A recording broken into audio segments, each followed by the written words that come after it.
नमस्कार, आप देख रहे हैं इंडिया डेली लाइव। हाजिर हूं मैं प्रत्युष खरे बहस के निष्पक्ष शो सबका हिसाब होगा के साथ। आज का दिन देश में बड़ी सियासी हलचल वाला दिन है। 2024 की महाभारत के लिए दो दलों ने नहीं बल्कि दो खेमे ने चुनावी ताल ठोक दी है। बेंगलुरु में आज 26 विपक्षी दलों ने अपने गठबंधन का नाम तय कर लिया, इंडिया।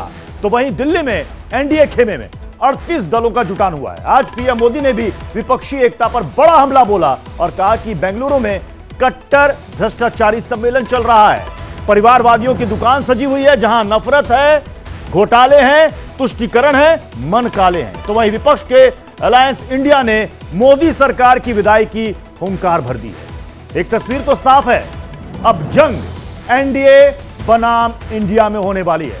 सबका हिसाब होगा में बड़ी बहस इसी मुद्दे पर। क्या है वो सवाल, जल्दी से वो सवाल भी आपको दिखाते हैं। सबसे बड़ा सवाल, इंडिया वाले दांव से क्या विपक्ष जीतेगा ये चुनाव?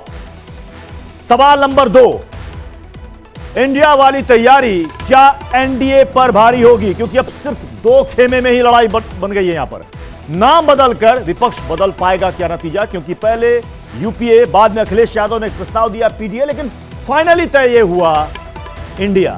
तो अब यहां दो दलों की लड़ाई नहीं बल्कि यहां लड़ाई है दो खेमे की। 2024 की तस्वीर आज साफ हो गई, एनडीए बनाम इंडिया। बड़ी बहस इसी पर, लेकिन शुरुआत इस रिपोर्ट से।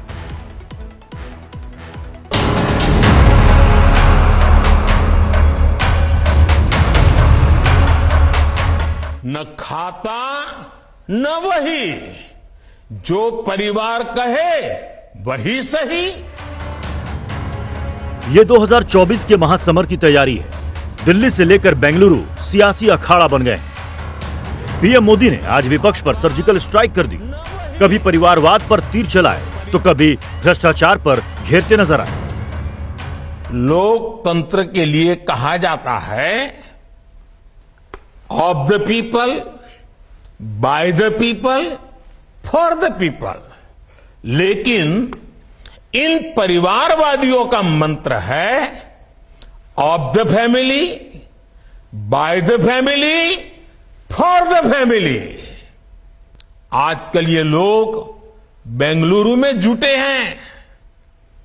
एक जमाने में एक गाना बहुत मशहूर था, एक चेहरे पर कई चेहरे लगा लेते हैं लोग। एक चेहरे पर कई चेहरे लगा लेते हैं लोग। आप देखिए ये लोग कितने चेहरे लगाकर बैठे हैं। ये लोग देश के लोकतंत्र को, देश के संविधान को अपना बंधक बनाना चाहते हैं।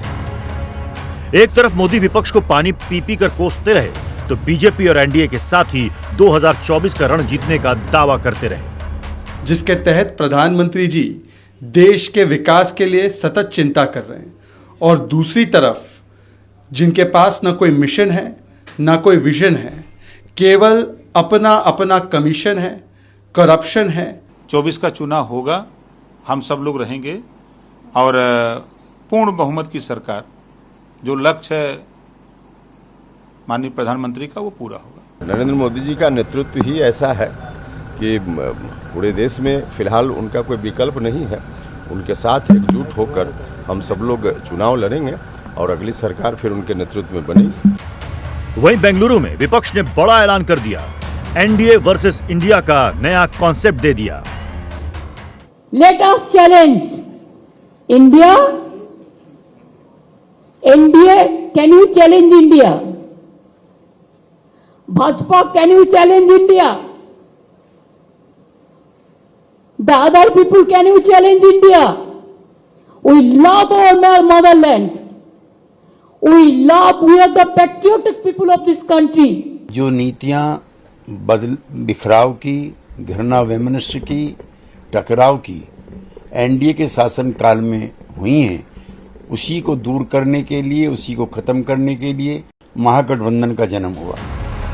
2024 के लिए जारी सियासी खींचतान के बीच सवाल यह है कि एनडीए वर्सेस इंडिया में 24 की बाजी कौन मारेगा। सवाल यह कि विपक्ष के स्पेशल 26 का सेनापति कौन है। सवाल यह भी कि विपक्ष की एकता से क्या बीजेपी डर गई है? आज इन सभी सवालों के जवाब हम अपने डिबेट शो सबका हिसाब होगा में पूछेंगे।